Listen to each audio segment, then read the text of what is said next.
Ces équipements remis aux producteurs d'ananas sont composés de tracteurs, de remorques, de pulvérisateurs d'engrais et d'autres matériels agricoles, notamment des gyrobroyeurs. En action, le programme d'urgence de soutien aux filières agricoles d'exportation et au secteur des productions alimentaires impactés par la crise sanitaire Purga. Un appui qui va permettre de relancer l'ananas en grande difficulté. Ces équipements viennent opportunément en appui à notre filière dont les besoins sont si pressants qu'il est superflu de dire ici combien nous nous réjouissons que le gouvernement ait perçu leur acuité par la remise de ces engins à nos producteurs.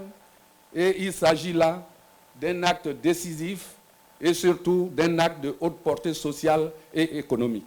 Autrefois premier fournisseur du marché européen, la production ivoirienne d'ananas a dégringolé de 250 000 tonnes à environ 35 000 tonnes aujourd'hui. Une tendance baissière que le ministre Kobena Kwasi Adjumani veut inverser. Nous avons vu éclore des usines de transformation de l'ananas un peu partout en Côte d'Ivoire. Mais aujourd'hui, tout est tombé en ruine en raison de la concurrence. Je suis convaincu qu'avec ces outils que nous mettons à votre disposition, vous allez faire davantage et nous allons revenir sur notre position de départ, c'est-à-dire occuper la première place au niveau mondial. Pour ce projet, il faut rappeler que l'État a alloué 1 milliard de francs CFA à la filière ananas pour conduire des activités de développement. Le Fonds interprofessionnel pour la recherche et le conseil agricole FIRCA est l'unité opérationnelle du Purga consacrée à l'ananas.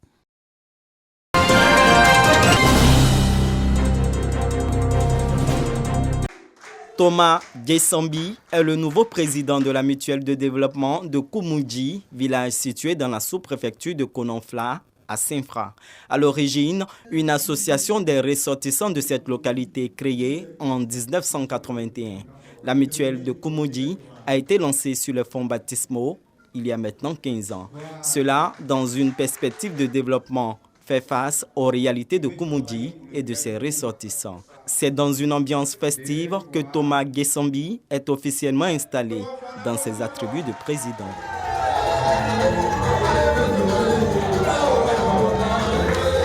Avec un bureau constitué d'une vingtaine de membres, le nouveau président entend mener diverses actions en faveur du développement de ce village. Nous allons poser les jalons de l'excellence académique pour qu'il y ait des ressources qui puissent continuer le développement de notre village, de notre sous-préfecture, de notre département, de notre région, de notre pays.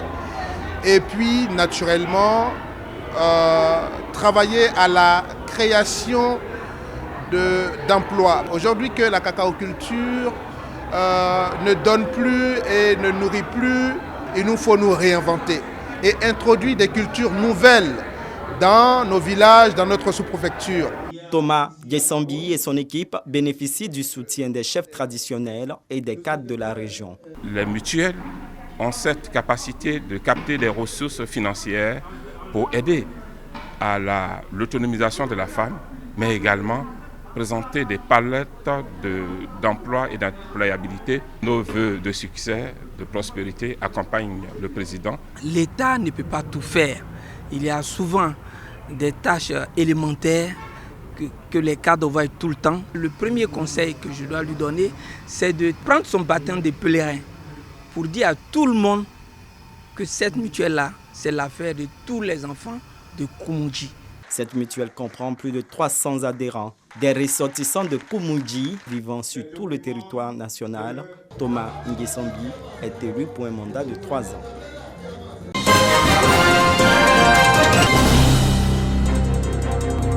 Consolider les liens avec les populations ivoiriennes et prôner le vivre ensemble sur la terre de Félix Houphouët-Boigny. C'est le sens de la rencontre de la communauté mauritanienne résidente en Côte d'Ivoire. Il en ressort également de ces échanges la volonté de la communauté mauritanienne de rendre hommage au président de leur pays, son Excellence Mohamed Ould Eld Ghazouani, pour ses actions en faveur de la diaspora. La candidature de Jidou Ould Mohamed Sini Ould Boubacar au poste de député de la Mauritanie Zone Afrique 2023 a notamment été évoqué. Je remercie la Côte d'Ivoire, l'autorité ivoirienne, les citoyens ivoiriens pour leur accueil chaleureux, pour leur hospitalité. Et nous ne sentons pas que nous sommes des étrangers. La diaspora mauritanienne en Côte d'Ivoire contribuant fortement à l'économie ivoirienne. Elle est fortement concentrée dans la commune d'Abobo, au nord du district autonome d'Abidjan.